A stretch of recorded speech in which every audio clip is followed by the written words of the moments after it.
محمد بن جعفر سے منقول ہے، کہتے ہیں کہ میرے دادا جان وہ قید میں تھے تو میرے ابو نے ان سے پوچھا، اے میرے والد محترم، ہمیں حکومت عطا کی گئی تھی،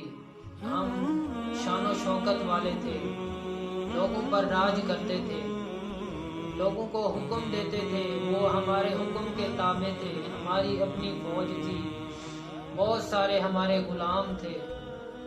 تو اب زمانے نے ہمارے ساتھ کیا کر دیا ہے؟ اب آپ بھی قید میں ہیں اور میں بھی قید میں ہوں۔ تو محمد بن جعفر کہتے ہیں میرے دادا نے جواب دیا، اے میرے بیٹے، مظلوم کی پکار رات کے اندھیرے میں بلند ہوتی رہی اور ہم اس سے غافل رہے، لیکن علیم و خبیر میرے پروردگار عز و جل اس سے غافل نہیں۔ پھر میرے دادا نے چند اشعار پڑھے جن کا مفہوم یہ ہے کہ کتنی ہی ایسی قومیں ہیں ان کی صبح و شام نعمتوں اور عشائشوں میں گزری اور زمانہ ان پر عیش و عشرت کی خوب بارشیں برساتا رہا، زمانہ ان سے خوش رہا، وہ زمانے سے خوش تھے، پھر جب زمانے نے اپنی طاقت دکھائی، پھر زمانہ جب بولا تو انہیں خون کے آنسو رلائے، وہ خون کے آنسو رونے لگا۔ اللہ عز و جل ہم سب کو اپنے حفظ و ایمان میں رکھے، ظالموں سے ہماری حفاظت فرمائے اور مظلوموں کا ساتھ دینے کی توفیق عطا فرمائے۔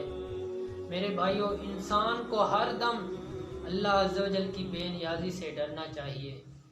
گناہوں میں ہر وقت مستغرق رہنے کے باوجود اگر وہ ہمیں ڈھیل دیتا ہے، اللہ عز و جل ہمیں گناہوں کے باوجود اگر ہم کو چھوڑ دیتا ہے تو اس پر ہمیں خوش نہیں ہونا چاہیے، ہمیں اس پر خوشی محسوس نہیں کرنی چاہیے، بلکہ اللہ عز و جل کی پکڑ سے ہر دم لرزاں و ترساں رہنا چاہیے۔ بے شک اس کی پکڑ بڑی سخت ہے۔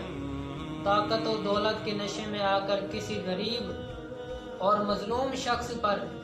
اس کی بد دعا نہیں لینی چاہیے، کسی بے گناہ پر ظلم و ستم نہیں کرنا چاہیے، ظلم کے تیر نہیں چلانے چاہیے، ہمیں اس پر ظلم نہیں کرنا چاہیے۔ اگر ہمیں اللہ تعالیٰ نے طاقت دے دی، دولت دے دی، شہرت دے دی تو ہمیں کسی مظلوم پر ظلم نہیں کرنا چاہیے، اس پر ظلم کے